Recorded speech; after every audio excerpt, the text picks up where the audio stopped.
como um jovem há 10 anos, sem nenhum tipo de perspectiva sobre a vida, é verdade, falava tudo errado, não tinha estudo, vim de uma família grande, de uma família relativamente pobre, não tão pobre, mas pobre, sem nenhum tipo de expectativa, eu confesso, lia muito mal, falava muito mal, era muito introspectivo, era alguém que precisava de uma libertação para poder viver o florescimento existencial que Deus tinha para a minha própria vida, sem antes ser cristão. Então, quem sabe eu estou falando para alguém que é cristão, mas continua ainda dentro dessa bolha, continua ainda dentro desse quadrado, desse buraco, que você não consegue sair e florescer, feito alguém que te chamou para poder decolar, para poder voar.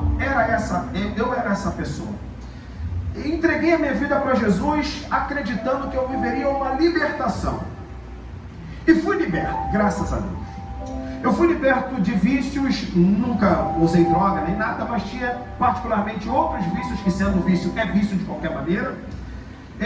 Mudei meus hábitos, fui transformando a minha vida e fui experimentando o que é ser livre. Fui experimentando o que era ser livre. Só que à medida que eu fui amadurecendo, e não demorou muito tempo para isso, à medida que eu fui caminhando, à medida que eu fui me desenvolvendo com Deus e com a fé, eu fui perceber que eu estava, na verdade, preso a uma outra algema. Eu estava preso a uma outra cadeia. Porém, essa saborosa, essa voluntária, essa desejosa de estar cada vez mais preso. Que prisão é essa? É a prisão da obediência. A prisão da obediência.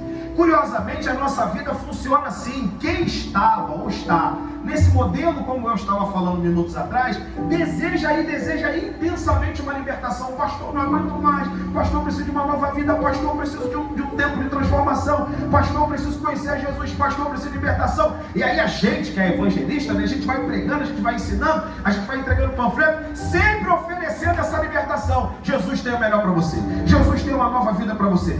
Jesus é o caminho, a verdade e a vida. E aí a gente vai panfletando esperança. Entenda bem, a gente vai panfletando esperança, a gente vai panfletando a oportunidade, mas quase nunca falamos que na verdade há, com o passar do tempo, uma outra prisão. E aí então a gente faz muito bem o primeiro papel, e esse segundo papel quem faz é a própria palavra de Deus. Não precisa nenhuma interlocução humana, não precisa nenhum mediador humano, nenhum mediador evangelista, só precisa o sujeito ter uma predisposição para ler a Bíblia, que a Bíblia vai dizer para ele que ele sai de uma prisão e ele é colocado numa outra prisão. Agora repito, essa prisão não é uma prisão de penitência, não é uma prisão de dor, é a prisão da obediência. Repita para mim, a prisão da obediência. É o texto que nós lemos aqui, 1 Coríntios capítulo 7, 22. Paulo diz: aquele que é chamado no Senhor sendo escravo, agora é livre. Livre do pecado, livre do mal, livre do peso, livre das angústias, livre da vida longe de Deus. Uau, bacana, magnífico, maravilhoso. Como é bom experimentar essa liberdade. Vírgula, mas aquele que é chamado agora, sendo livre, vírgula, agora é servo de Cristo. Outra prisão, outra algema, outras normas, outras leis, outras regras, que elas agora advêm da própria Bíblia. Então, eu quero dizer para você, nesse minuto inicial, você não é tão livre assim quanto pensa. Você não é tão livre assim quanto pensa. Porque é isso, a primeira parte é aquilo que a gente semanalmente ensina.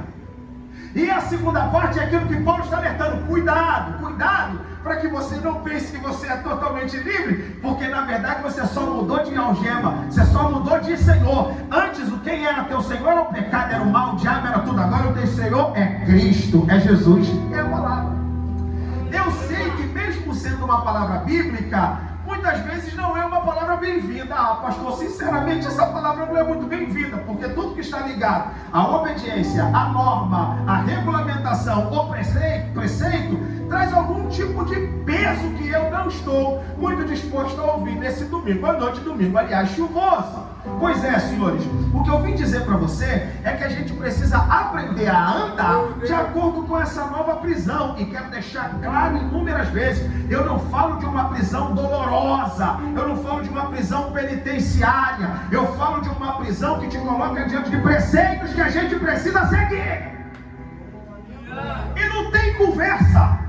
Não tem conversa da igreja menor a maior, da igreja mais bíblica ou a menos bíblica. Todo mundo que faz uso desse livro de quase 2.000 páginas vai nos ensinar esse processo de transição. Eu saio de uma prisão que me trazia dor, agora eu entro numa prisão que me leva à vida, e vida eterna. Quem entende, diga amém. Uma vez que isso se torna verdade, agora a gente precisa aprender a viver como tal. É simples. E como eu preciso aprender a viver como tal? Com base na palavra de Deus. Eu vou dar aqui só algumas obrigações que são inegociáveis no Senhor. Inegociáveis no Senhor. Para pegar leve contigo. Pegar leve contigo o desejo e a vontade de amar.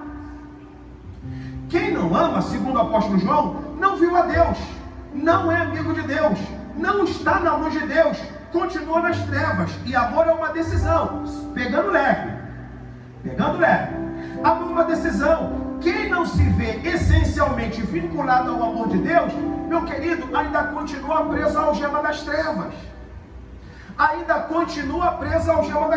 Eu dei um só, mas poderia falar de outros. Mas nessa noite eu vou falar sobre um fator que talvez te incomode ainda mais: as suas finanças. Eu poderia falar sobre seus sentimentos, poderia falar sobre finanças, eu poderia falar sobre qualquer outra área relacionada à sua vida, onde a gente precisa pedir que o senhorio de Deus se estabeleça. Assim como a gente pede que o senhorio de Deus se estabeleça no casamento, no trabalho, na família, na saúde, na espiritualidade, eu preciso também dizer: Senhor, que o teu reino, que o teu governo se estabeleça sobre a minha vida financeira, sobre a minha vida material, sobre a maneira como eu me tornarei mordomo daquilo que vem à minha mão. Bom, como é que a gente consegue observar isso? Agora é o texto de 2 Coríntios, capítulo de número 8, que eu pedi para você deixar aberto. Paulo vai ficar estarrecido. Atenção para essa informação. Paulo é um homem que, ele, vez e outra, solicitava que as pessoas contribuíssem, e nesse ato de contribuição, Paulo, não diretamente o Senhor, mas Paulo, ele esquadrinhava o coração daquela pessoa que se sentia incomodada e outras pessoas que se sentiam plenamente felizes quando o assunto era dinheiro. Quem sabe eu estou falando nesse minuto e já tem pessoas aqui, eu não quero nem olhar para vocês para não levantar nenhum tipo de suspeita, que se sente completamente incomodada quando se toca nesse assunto, completamente incomodada quando nós falamos desse assunto. Ei, querido, primeira informação que você precisa saber: esse assunto é bíblico. Segundo assunto que você precisa, segunda pauta que você precisa saber: eu, Douglas do Carmo, digo eu e não o Senhor, considero o dinheiro um diabo mais perigoso do que o próprio diabo. Vou repetir: eu, Douglas do Carmo, considero o dinheiro um diabo mais perigoso do que o próprio diabo, seja lá como você o idealiza. E te explico. Escute bem. A gente sabe que na história dos 12 apóstolos, a gente sabe que pelo menos ali 3 não foram devidamente aprovados pelo Senhor. A gente pode começar do mais leve ao mais pesado. O mais leve, o Tomé. Tomé é o mais leve. Tomé era um homem que queria ver para poder crer, você sabe da história. O segundo homem é o Pedro, que embora seja o líder da igreja, foi um homem que durante muitos e muitos tempos deu algum tipo de trabalho para o Senhor, porque o Senhor não conseguia convencê-lo convictamente acerca dos seus próprios sentimentos. É alguém que queria conhecer o Senhor sem mesmo se conhecer, que dado curioso. Era alguém que queria entrar, mergulhar no coração de Jesus, mas não queria aceitar os sentimentos que compunham a sua própria vida. Que coisa maluca! É alguém que quer conhecer o Senhor sem mesmo se conhecer. Que coisa louca! Que coisa louca! E o terceiro, todo mundo sabe, é o Iscariote. E o Judas Iscariotes é aquele que vende o Senhor Jesus, vende a fé, vende o cristianismo, vende Deus, por 30 moedas de prata, por ter sido convencido de que não valeria a pena servir a Jesus se Jesus apresentasse algum tipo de proposta, que essa proposta se tornou o cristianismo e que portanto não agradou o Judas Iscariotes. 3 homens, que nesse relacionamento com Jesus foram testados, foram submetidos a testes, e agora nós temos um apóstolo Paulo que vai fazer da mesma maneira com uma igreja chamada Macedônia, ou melhor, igreja na região chamada Macedônia. Onde fica a região, pessoal? Onde fica a região, pessoal? Muito bem. Uma vez que a gente entende, então, que a gente já transitou desse modelo de sentimento para esse que eu estou dizendo, Paulo vai fazer um pedido de oferta, vai pedir uma oferta para os crentes pobres da Macedônia, ou melhor, pedindo uma oferta aos crentes pobres da Macedônia para levar essa oferta para Jerusalém. Uau! Escute bem. Primeira coisa que a gente precisa pensar agora nesse minuto: por que Jerusalém se Paulo não era o pastor da igreja de Jerusalém? Paulo nunca foi o pastor da igreja de Jerusalém. Em Jerusalém já tem pastor lá, é Tiago, irmão de Jesus, é Pedro de Betsaida e João, o apóstolo João, considerado como também o apóstolo do amor. A igreja de Jerusalém estava passando por um aperto financeiro muito grande, muito grande. Para você que gosta de Bíblia é importante saber isso. Por quê? Lá na igreja de Jerusalém se adotou uma política administrativa que deu certo no minuto inicial, mas depois não deu certo, e que seria o argumento de muitas pessoas para poder fundamentar na Bíblia o comunismo. Escute bem, a igreja de Jerusalém começou todo mundo dividir o que era em comum, todo mundo partilhar o seu dinheiro, e no início não faltou nada para ninguém, mas depois faltou tudo para todo mundo. Por quê? Porque eles acreditavam que Jesus voltaria nas próximas semanas. Jesus não voltou naquelas próximas semanas, como não voltou até hoje, e todo o dinheiro que tinha na igreja foi dividido igualmente para todo mundo, e acabou o dinheiro de todo mundo. Paulo está sabendo disto na Grécia. Paulo está sabendo disso lá na Grécia. Agora olha como é que Paulo vê a oferta, olha como é que Paulo entende o senhorio de Cristo plenamente na vida de um sujeito. E eu queria muito que você pegasse essa palavra para você. Paulo está na Grécia, e alguém avisa assim para Paulo: Paulo, tem uma notícia para você, e a notícia não é boa. Lembra daqueles irmãos lá em Jerusalém? Pedro, Tiago, João, companhia. A galera lá está passando um aperto terrível, Paulo, e eles estão precisando de um socorro seu. Quem está entendendo, diga amém. Paulo vai trazer uma palavra, eu queria que você nunca mais esquecesse essa palavra, que ela se encontra na carta aos Romanos, você pode abrir se você quiser. Romanos, capítulo de número 15, verso de número 26. Eu vou ler rápido, porque eu tenho bastante coisa para falar. Mas agora vou a Jerusalém, estou lendo 26. Pareceu bem a Macedônia e a Acaia fazerem uma coleta dentre os pobres, para os pobres dentre os santos que estão em Jerusalém. Agora olha o versículo 27. E isto lhes pareceu bem como o quê? Como o quê? Devedores que são para com eles. Porque se foram participantes dos seus bens espirituais, devem também ministrar-lhes os temporais. Só até aqui. Agora olha para mim, por favor. Paulo chama você e você, de devedor. Que palavra feia. Que palavra feia. Paulo dizendo assim, ó: os irmãos estão passando dificuldade, os irmãos estão passando aperto, então eu vou solicitar aos devedores. Ah, que isso, irmão? Essa ligação é de São Paulo? É 011? É SPC? É Serasa? É o quê? É Bíblia mesmo. É Bíblia mesmo. Olha como é que Paulo está dizendo: eu vou solicitar aos devedores. Pastor, em que momento eu sou devedor? Ô pastor, eu não sou um ofertante somente, eu não sou um contribuinte somente, eu não sou um dizimista somente. Você é mais do que dizimista, você deve ser mais do que ofertante, você deve ser mais do que alguém que contribui. Você é, segundo Paulo, um devedor. Bom, devedor já é alguém que deve alguma coisa. Eu devo o quê, para quem e por causa de quê? É a pergunta. Vamos começar respondendo pelo final. Para quê ou por que eu sou um devedor? Eu sou um devedor porque eu não tenho condições nenhuma de me salvar. Você sabia que você pode vir para cá mais bonita e mais bonita que for, mais cheirosa e mais cheirosa que for, com a roupa mais impecável possível? Nenhum de nós aqui temos condições de nos salvar. Nenhum de nós aqui temos condições de dizer para Deus assim: Senhor, eu acho que pela minha performance, por ser bonitinho, por nunca ter me envolvido com pecado, eu sou salvo. Meu filho, sabe por que nós somos devedores? Porque devemos a um sangue precioso e puro e imaculado, que foi derramado antes mesmo de você nascer. E essa sua dívida para com Ele é impagável. Por isso eu já entro na igreja dizendo, eu sou devedor. É claro que eu sou devedor. É claro que eu sou devedor. É claro que eu sou devedor. E o pior, eu diria mais, se você não vem para a igreja com essa mentalidade, eu temo que você é capaz de fazer qualquer coisa.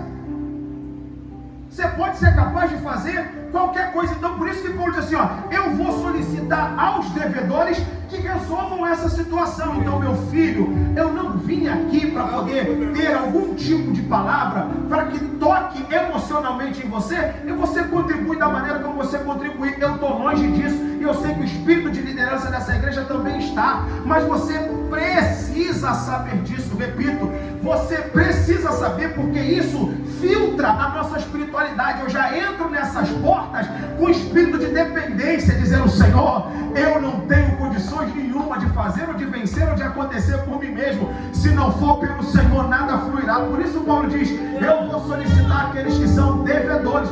Devedores de quê? Cuidado, escute isso aqui. Devedores, porque Paulo diz assim, ó, se eles foram beneficiados espiritualmente, essa retribuição se dá materialmente. Vou repetir, você mais calmo. Se eles são abençoados espiritualmente, essa retribuição deve se dar materialmente. O que Paulo está dizendo? Se prepara. Se prepara.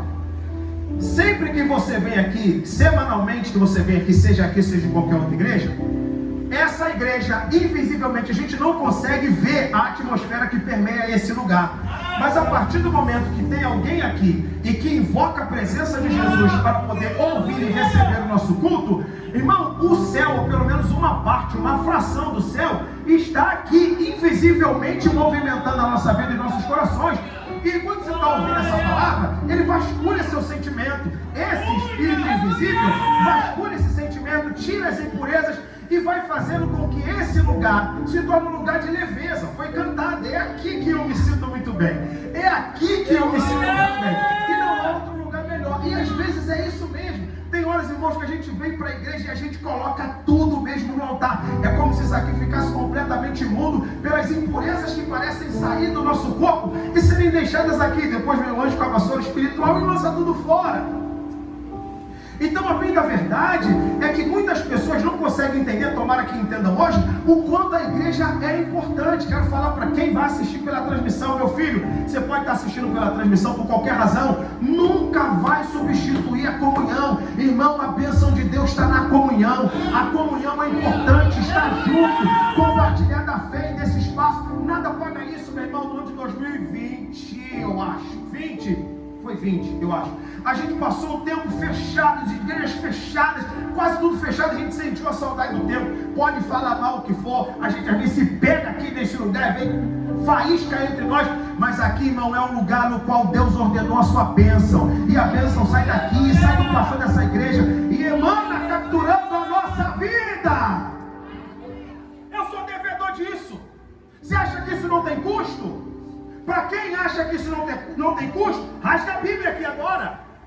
Isso tem custo. Paulo diz, por que isso tem custo? Porque quem vive no âmbito espiritual não consegue sobreviver sem a materialidade. Escute bem, não parece meio contraditório? Escute isso aqui, não parece ser contraditório? Um Deus que faz milagre, cura o câncer, faz com que a estéril engravide, no final do mês precisa de dinheiro para poder pagar aluguel. Você está de brincadeira, cara?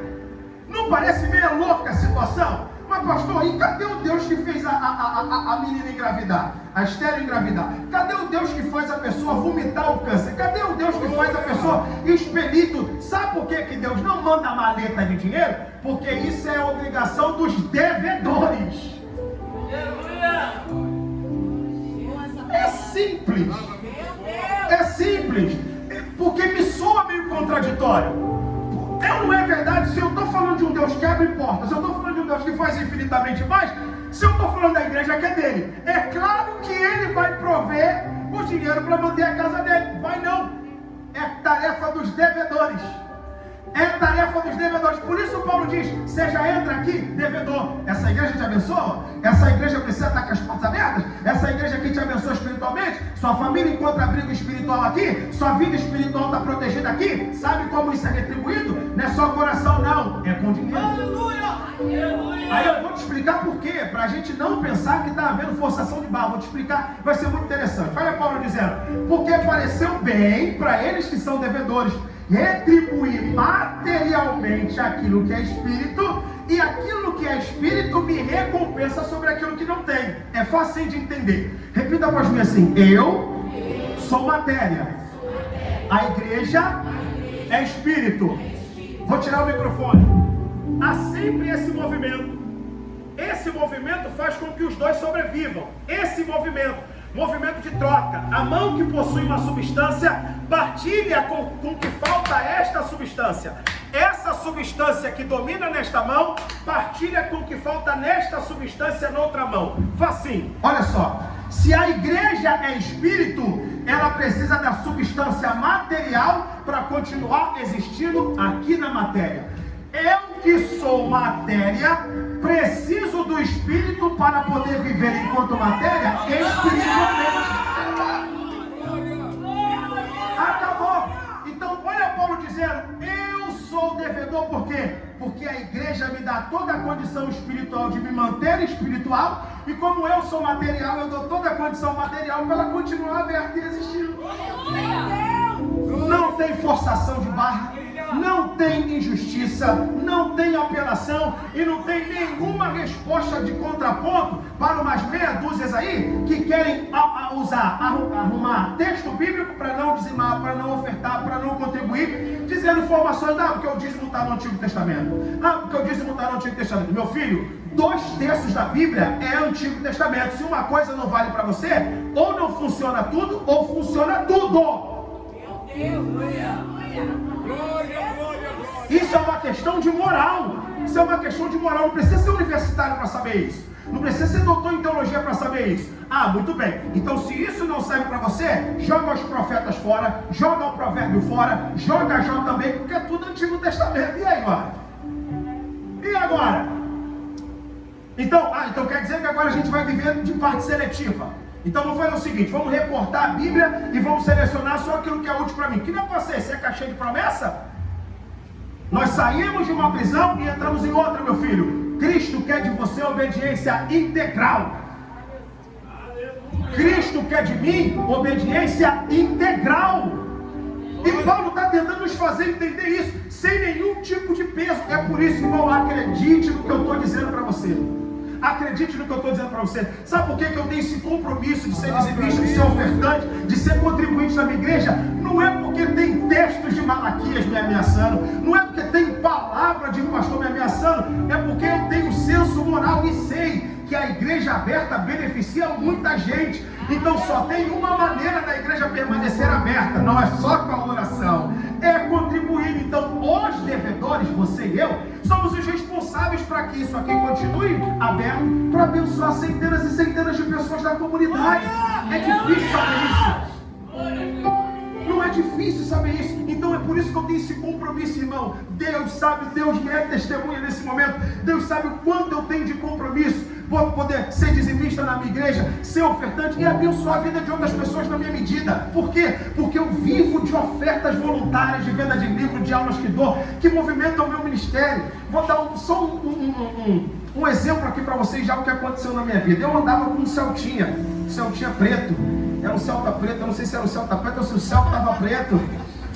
Glória a Deus pelo Celtinha, de crente, andei 4 anos com ele, rodando o Rio de Janeiro, pregando com o Celtinha. Um belo dia cheguei na igreja, aí um amigo me chamou e falou assim: pastor, eu quero conversar contigo na igreja, quero conversar contigo no estacionamento da igreja. Cheguei no estacionamento da igreja e ele falou assim: pastor, eu tenho uma coisa para poder te entregar que está lá no carro, no meu carro. Vamos lá? Vamos lá. Meu carro já estava no estacionamento. Cheguei lá e ele falou assim: eu tenho uma coisa para te entregar, mas está dentro do carro. Aí eu entrei. Eu tenho um negócio para te entregar. Eu falei: o quê? É o carro. Como é que é? Ele aí ela falou, mas cara, você falou que tinha um negócio no estacionamento, eu cheguei. Você falou que tinha um negócio no carro, cheguei. Você falou que tinha uma coisa dentro do carro, entrei. E você falou que o negócio é o carro. É o carro. Aí me entrega a chave, já tem um tempo. Falei assim, ó, agora escute que é para você incrédulo. Escute que isso aqui é para os incrédulos daqui. Eu já tinha um carro, não era um top, mas era útil. E eu glorifico a Deus pela vida daquele carro. Aí eu falei assim para a pessoa, falei assim, irmão, mas eu já tenho um carro. Se fosse por piedade, por pena ou por misericórdia, você daria um carro para quem tem carro ou para quem não tem carro? Para quem não tem. Se é por pena, eu vou pegar, eu vou dar um carro. Não tem, eu posso dizer assim, é pena, é misericórdia, é ação social, seja lá o que for. E não deixaria de ser legítimo, tá? Não deixaria de ser legítimo, mas eu falei assim, meu irmão, eu já tenho um carro. Isso é para você saber que foi Deus que mandou te dar. Peguei, era um Citroën C4 Palace 2012, mais completo da categoria, uma nada. Pegou e me deu, nem dirigir automático, eu sabia. Peguei e dirigi. Aí eu falei, voltei para casa, eu tinha meio carro, eu estava agora com 1,5, brincadeira. Um carro e voltei com 2. Aí tem uns enviados do capeta falando assim, e agora? Pega e vende esse carro e investe nesse outro carro, compra uma moto e vai. Irmão, eu já saí dali, Deus é testemunha. Eu já saí dali pensando, Deus, para quem que eu vou dar o meu carro? Para quem que eu vou dar o meu carro? Senhor, me dá a direção. Por quê? Porque tinha uns indivíduos que só pensam em dinheiro. Eu falei, agora o que você vai fazer com isso aqui? Pega e vende, porque você agora vai ter um dinheiro a mais para você guardar. Eu falei, vender? Eu acabei de ganhar um carro. Você acha que eu vou vender o carro que eu tenho? Eu vou dar. Eu vou dar para uma família, aí olha só, uma família, para alguém que de repente precisa e tudo mais, vou orar, Deus vai sinalizar, eu vou dar. Escute o que eu estou te dizendo, irmão. Eu ganhei um carro, você acha que Deus esperaria que eu vendesse? Esperaria que eu vendesse ou não? Claro que não! Claro que não! E antes de eu pecar, eu já tive a percepção espiritual. Eu falei, para quem que eu vou dar o carro? Apareceu, eu falei, meu filho, é bênção, me serviu durante 4 anos, esse carro é até crente. Esse carro é crente, que seja bênção para você, que faça bom uso para você. Meu irmão, o reino de Deus se movimenta assim, você sabia disso? Tem mistério não. Se você entender hoje, nessa noite, que você é um devedor, tal como Paulo está dizendo, eu sou um devedor, eu sou responsável por poder manter a casa de Deus aberta, eu sou responsável para que estas portas permaneçam abertas. Eu sou, e eu não sou por caridade ou por piedade, eu sou porque sou devedor, acabou. Acabou, você aceitando ou não, lamento te informar, querido, continua sendo um devedor. Agora, se você é grato a Deus, se você reconhece o quanto este ministério é importante e o quanto o ministério continua com a tocha da vida espiritual acesa, é sua responsabilidade mantê-lo. É sua responsabilidade mantê-lo. Sai de uma e entra para outra. Quem entende, por favor, diga amém. Que legal, que bom conversar com vocês sobre isso. O texto continua dizendo para nós, porém, no outro momento, 2 Coríntios capítulo de número 8, voltando àquela história que eu estava contando para você. Paulo então pede uma oferta lá para a igreja de Jerusalém. Diz, rapaz, eles estão passando uma dificuldade tremenda. Como é que a gente vai conseguir resolver isso? A partir desse momento, Paulo solicita a igreja da Macedônia. Repita para mim mais uma vez, e vai ser a última vez. Igrejas. Vou pedir mais uma vez. Igrejas da Macedônia. Começa com onde? Com M. É quase Mangueira. É quase Mangueira. Eu vou pedir as igrejas da Mangueira. Eu vou pedir as igrejas, sei lá, de Benfica. Vou pedir as igrejas de Triagem, de São Luís. Não importa o bairro. Vamos tirar aqui Macedônia e vamos colocar o nosso bairro. Pobre, eu sou morador do subúrbio, sou suburbano, moro próximo do Complexo Alemão, já morei dentro, hoje moro fora, 2 quilômetros do Complexo Alemão. Conheço muito bem a realidade de alguém que mora na periferia dos bairros do Rio de Janeiro. Conheço bem. Então, como você acha que Deus trata esta questão pra gente como a gente? Acha interessante ou não? Acha interessante ou não? Como Deus trata esta questão de gente como a gente? Bom, Paulo tem muita coisa a nos ensinar. Paulo diz assim, em prova de muita tribulação, verso 2, houve abundância do seu gozo, e da sua mais profunda pobreza superabundou em riquezas da sua generosidade. Vamos começar a tratar sobre essa relação entre o devedor e a igreja, entre a igreja e o devedor. A primeira coisa, antes de você pensar em contribuir, descubra primeiro se você é rico em generosidade. É o começo de tudo. É a porta aberta para o bate-papo. É a porta aberta para a conversa. Paulo está dizendo, antes deles contribuírem, se descobriu neles uma riqueza da sua generosidade, que foi descoberta da sua mais profunda pobreza. Da sua mais profunda pobreza se descobriu uma riqueza de generosidade. E eu não conheço outro pobre com esse espírito de generosidade, outra gente com esse espírito de generosidade, que não seja pobre. Já reparou, irmão, que a gente, se puder, divide até um pedaço de pão duro? Tem gente aqui assim, sim ou não, pessoal? Eu sei que tem, mesmo você não falando, eu sei que tem. Nós somos mundialmente conhecidos por termos o espírito fraterno, o espírito de partilha, o espírito de companheirismo. Não precisa nem ser crente, basta ser carioca, basta ser do Rio de Janeiro ou brasileiro de modo geral. Ainda mais nós crentes, que legal! Ainda mais nós crentes, que Deus encontre no nosso coração o espírito de generosidade de maneira tão rico, de tal forma que a partilha seja algo completamente comum entre nós. A partilha seja algo comum entre nós.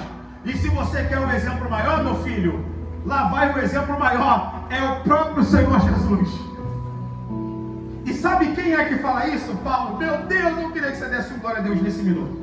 Paulo diz assim, no versículo de número 9, eu leio para você, porque já sabeis, a graça do nosso Senhor Jesus Cristo, que sendo rico, por amor a vós se fez pobre, pela sua pobreza enriquecesse a vocês.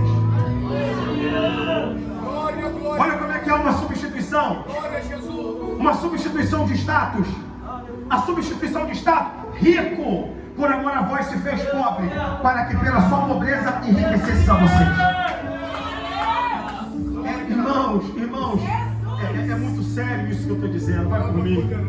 É muito sério o que eu estou dizendo. O que Cristo quer mostrar para nós é uma partilha de status. Irmão, pega seu status, joga tudo isso no lixo, faz com que isso engrandeça alguém, faça com que isso enriqueça alguém, faça com que isso possa descobrir um espírito de generosidade tão rico, que isso possa inflamar não só essa igreja, mas todo o povo de Deus. Irmãos, não há coisa melhor e mais útil do que ser generoso com pessoas. Ainda mais para a casa de Deus, ainda mais para a igreja de Deus, ainda mais para o reino de Deus. Meu Deus, que espírito de mediocridade é esse que está entrando na gente? Que espírito de mediocridade é esse? Que vai entrando na gente, e aí a gente perde essa sensação. Qual é a sensação? Estou falando várias vezes. A sensação de que eu não pertenço a mim mesmo. A sensação de que eu não pertenço a mim mesmo. A sensação de que eu não pertenço a mim mesmo. Se eu não pertenço a mim mesmo, o dinheiro não me pertence, a minha família não me pertence, meu ministério não me pertence, a minha vida não me pertence. Ela pertence a quem? A quem me comprou. A quem me comprou. E agora sabe quem é que deu o resultado nisso? Os pobres. Informação para quem gosta de história. Você sabia que a nossa denominação, a gloriosa Assembleia de Deus, é uma das denominações mais recentes desse país? Denominações sérias. Não estou falando de igreja neopentecostal. Igreja séria, Assembleia de Deus. E ela é a maior expressão de fé popular desse país de extensão continental. Os presbiterianos, com muito respeito, vieram primeiro. Os batistas, também com muito respeito, vieram primeiro. Os metodistas, também com muito respeito, vieram primeiro. Os congregacionais vieram primeiro. A Assembleia de Deus, ela cresce em periferia. Eu não conheço um traficante que se converteu e se tornou presbiteriano. Com muito respeito. Aí me converti, virou o quê? Presbiteriano. Se você conhecer, me apresenta. Eles viram, sabe o que? Pentecostais, assembleanos, dentro da comunidade, sabe por quê?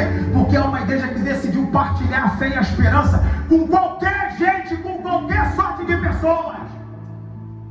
Então em nós já existe esse espírito de partilha, entre nós já há a força da comunhão capaz de fazer coisas gigantescas. Quem tem, diga amém. Quem está gostando, diga amém.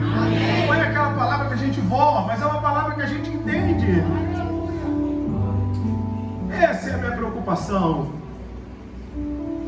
Paulo então diz, está vendo aqueles irmãos das igrejas da Mangueira? Aqueles irmãos das igrejas pobres da Macedônia? Rapaz, se descobriu naqueles irmãos um espírito de generosidade que superabundou em riqueza. É isso que vai fazer toda a diferença na vida de modo geral. Esse culto vai passar, quem sabe essa palavra. Para alguns vão guardar, para outros vão deletar e vão ouvir uma outra que talvez seja mais útil. Mas para aqueles que querem pegar essa palavra para você, que Deus encontre no seu sentimento nessa noite essa riqueza da generosidade, que isso vai fazer diferença na sua vida de maneira geral.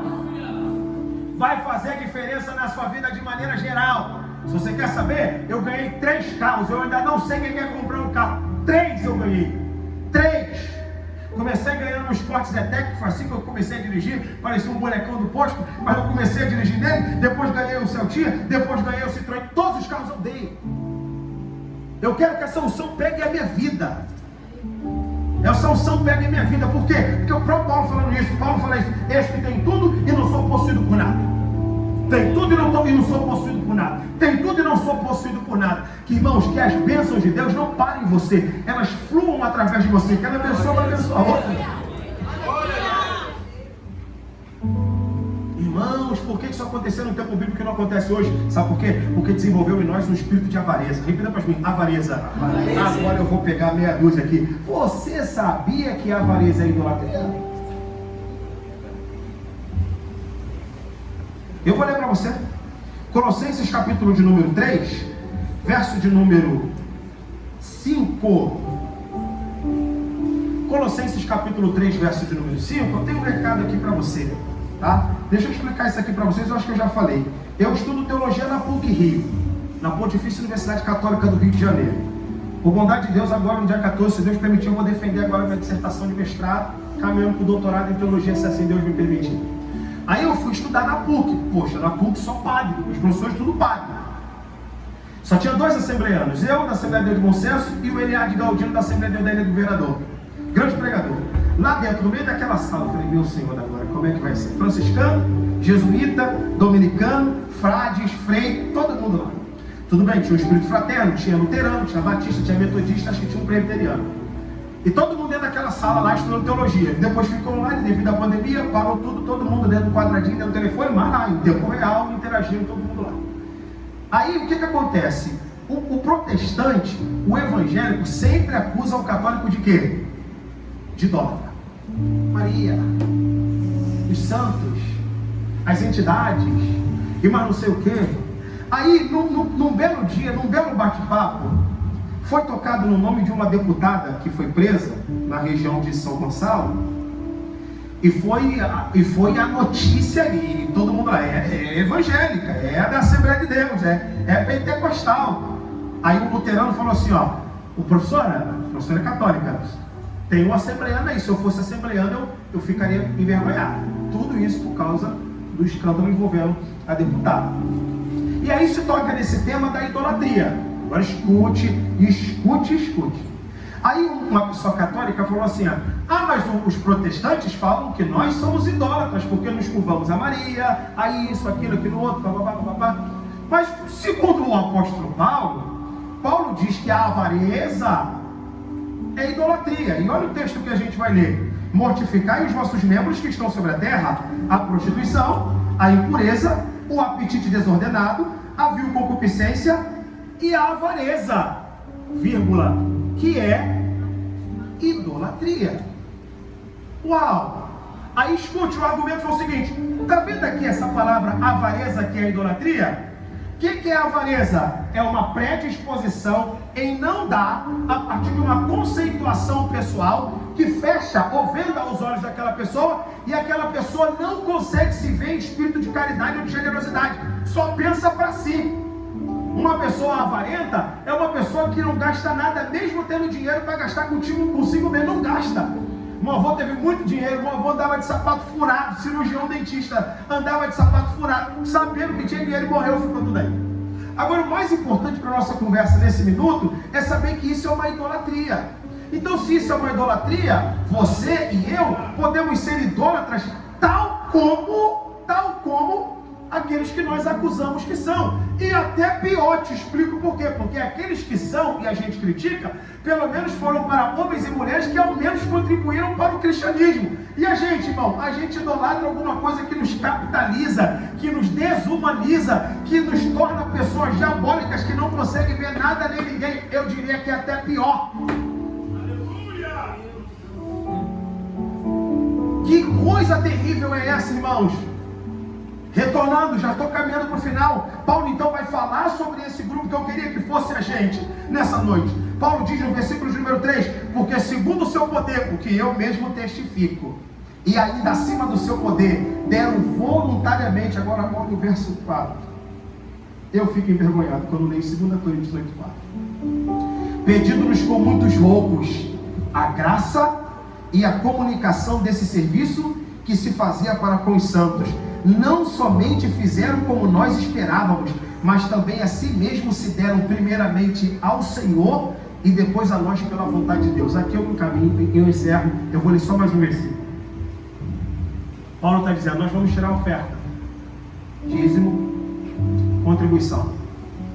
Aí se descobre um espírito de generosidade tamanhamente rico. Aí diz assim, Paulo, nós daqui da Mangueira, nós daqui do Complexo Alemão, nós daqui da comunidade, pobres, pobretões, a vida não foi muito digna com a gente, a sociedade também não, o governo também não, mas Deus tem cuidado da gente. Nós queremos dar uma contribuição. Fala, vocês querem dar contribuição? Sim, dízimo, oferta, primícia, seja lá o que for. Aí olha aqui que Paulo está dizendo, eu testifico. E você sabia que sempre que Paulo diz assim, em Cristo diga a verdade, não minto, dando-me testemunha, minha consciência que é guiada pelo Espírito Santo, é encerramento de conversa? Acredite em Paulo, não é em mim, em Paulo. Sempre que alguém estava duvidando de Paulo, isso é uma espiritualidade que a gente precisa partilhar. Alguém está duvidando de Paulo, Paulo diz assim, em Cristo diga a verdade, não minto, dando-me testemunho, a minha consciência que é guiada pelo Espírito Santo. Irmão, para poder falar isso, tem que ser macho. Tem que ser macho.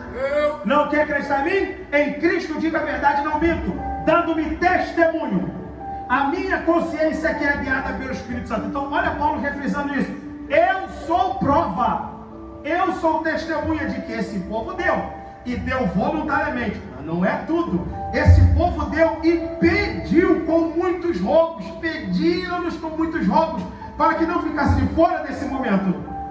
Paulo dizendo, e eu sou prova de que eles se deram a si mesmo, primeiramente a Deus. Pronto, lembra que eu falei? Se você estava preso numa algema, agora você está preso numa outra algema, a algema da obediência. Paulo diz assim, sabe por que eles fizeram? Porque eles deram-se a si mesmo, primeiramente ao Senhor.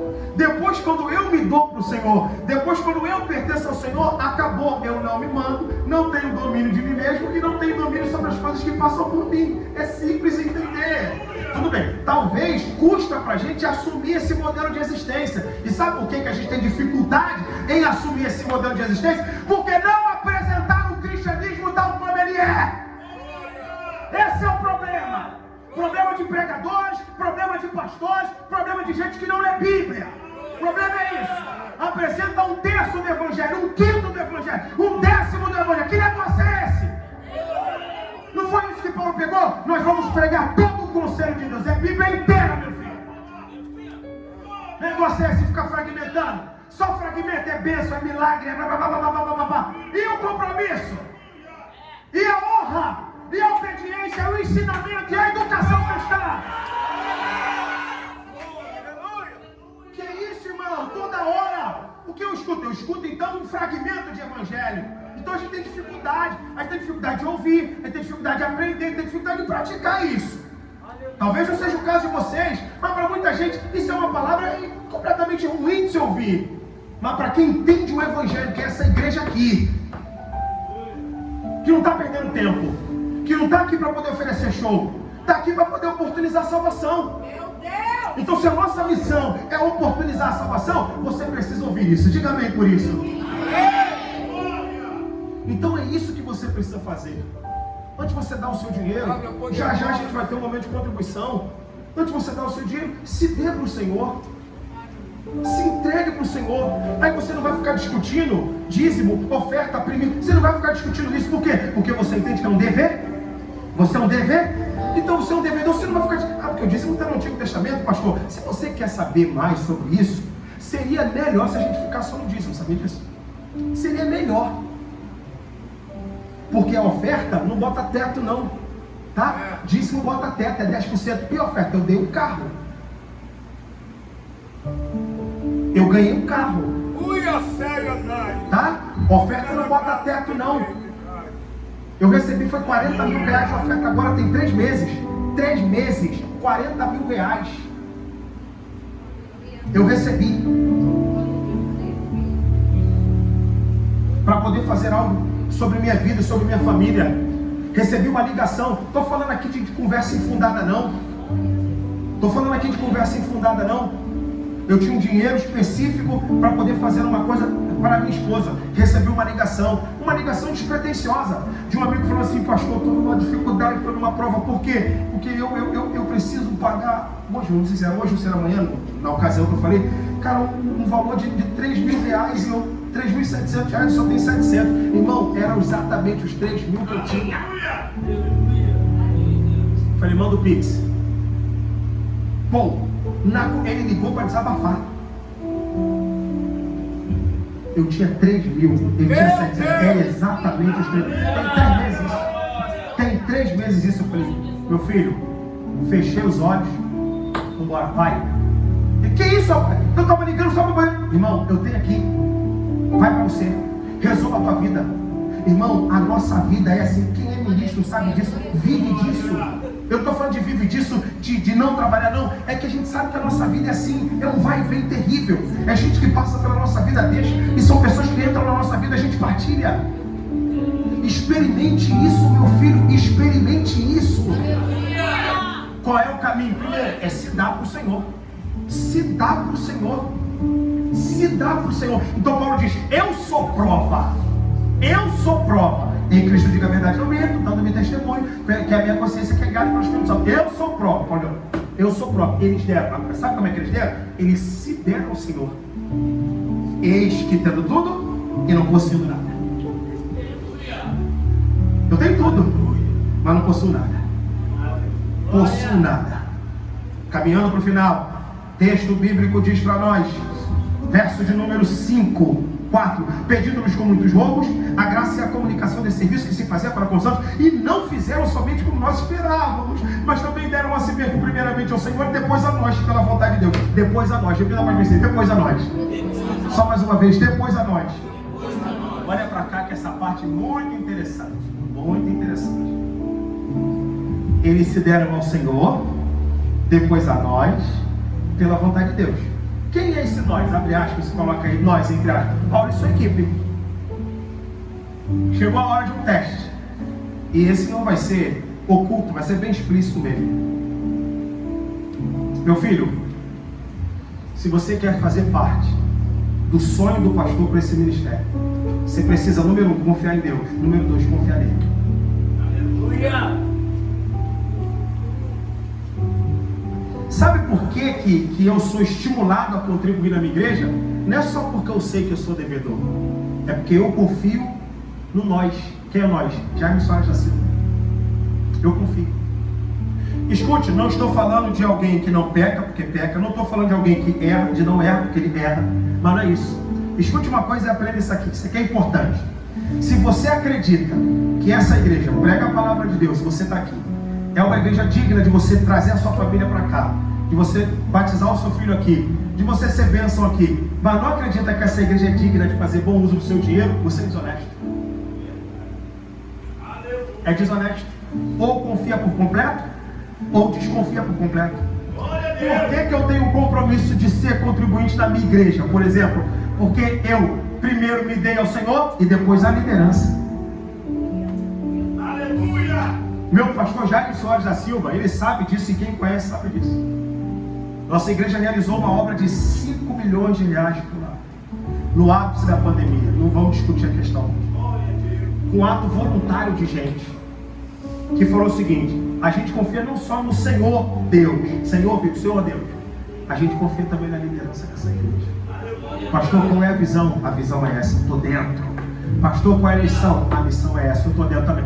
Eles se deram primeiramente ao Senhor, vírgula, depois a nós. Depois a nós. Meu filho, se não confiar nesses homens que estão aqui, perdeu o seu tempo. Se não confiar na liderança dessa igreja, perdeu o tempo. Não, eu confio, mas eu confio parcialmente. Você confia parcialmente. Então você confia que ele é idôneo para isso, e você não confia que ele é idôneo para aquilo. Quem não é idôneo é tudo.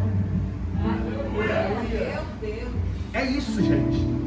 Então Paulo diz: deram primeiramente ao Senhor e depois a nós. Uau, eles confiaram em Paulo. Aí Paulo diz: vocês confiaram em mim? Que legal, porque a gente vai fazer bom uso do seu dinheiro. Nós vamos expandir o reino de Deus. Nós vamos comprar esse santuário. Nós vamos fazer a obra crescer. Nós vamos fazer a obra desenvolver. Tudo isso sem dinheiro de governo, sem dinheiro de estatal, sem dinheiro de tráfico, sem dinheiro de corrupção. É dinheiro dos contribuintes e dos fiéis e ponto final dos devedores. Cadê os devedores aqui nessa noite? Que legal, nós somos devedores. E aí Paulo diz: vocês confiaram em mim? Vocês confiaram em mim? Que legal, que máximo, que bom que vocês confiaram em mim. Aí Paulo dizendo, verso de número 21, que bom que vocês confiaram em mim, porque o 21 diz: porque eu zelo pelo que é honesto, não só diante do Senhor, mas também diante dos homens. Pode confiar, porque nós zelamos pelo que é honesto, não somente diante do Senhor, mas também diante dos homens. Aí deram dinheiro para Paulo. E quando deram dinheiro para Paulo, para resumir, Paulo viaja, volta para Jerusalém, trazendo a contribuição dos pobres da Mangueira. Mangueira não, Macedônia. Traz a contribuição dos pobres da Macedônia, dizendo: está vendo isso aqui? Isso aqui é o ato generoso de quem é devedor. Isso aqui é o ato generoso de quem deu-se primeiramente a Deus e confiaram na gente. Encerro dizendo: meu filho, se você antes era chamado sendo escravo, é livre no Senhor. E agora, sendo livre, é escravo no Senhor. Aleluia! Meu Deus! É escravo no Senhor. É escravo.